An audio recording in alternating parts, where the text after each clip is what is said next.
Just think about what we can accomplish in the first 100 days of a Trump administration. On November 8th, Americans will be voting for this 100-day plan to restore prosperity to our country, secure our communities, and honesty to our government.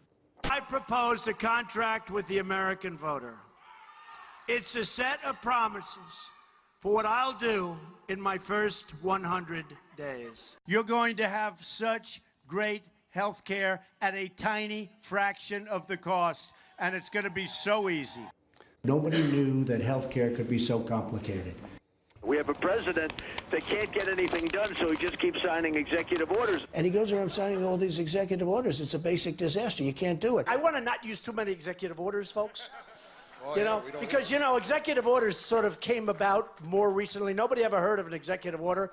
Then all of a sudden, Obama, because he couldn't get anybody to agree with him, he starts signing them like they're butter. We don't want to continue to watch people signing executive orders because that was not what the Constitution and the brilliant designers of this incredible document had in mind. It's very clear that President Trump has enacted more executive orders and legislation than any president in 50 years, and some of the measures are actually literally historic. You're supposed to get together and pass a law.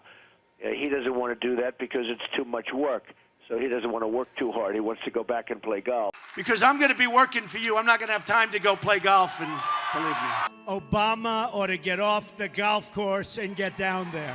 Everything's executive order because he doesn't have enough time because he's playing so much golf. He doesn't have enough time to convince Congress to do it. So I have the greatest stuff. But you know what? And I love golf. But if I were in the White House, I don't think I'd ever see Turnberry again. I just want to stay in the White House and work my ass off. The president has spent 6 weekends and a total of 21 days at Mar-a-Lago. The total cost for those trips around $21.6 million. Bakari, I think it's, so I'm going to check those numbers, but I think it's like 13 times that he's been to the golf course. 17 times that he's been to the golf course. 17 times, yeah. Yeah, so,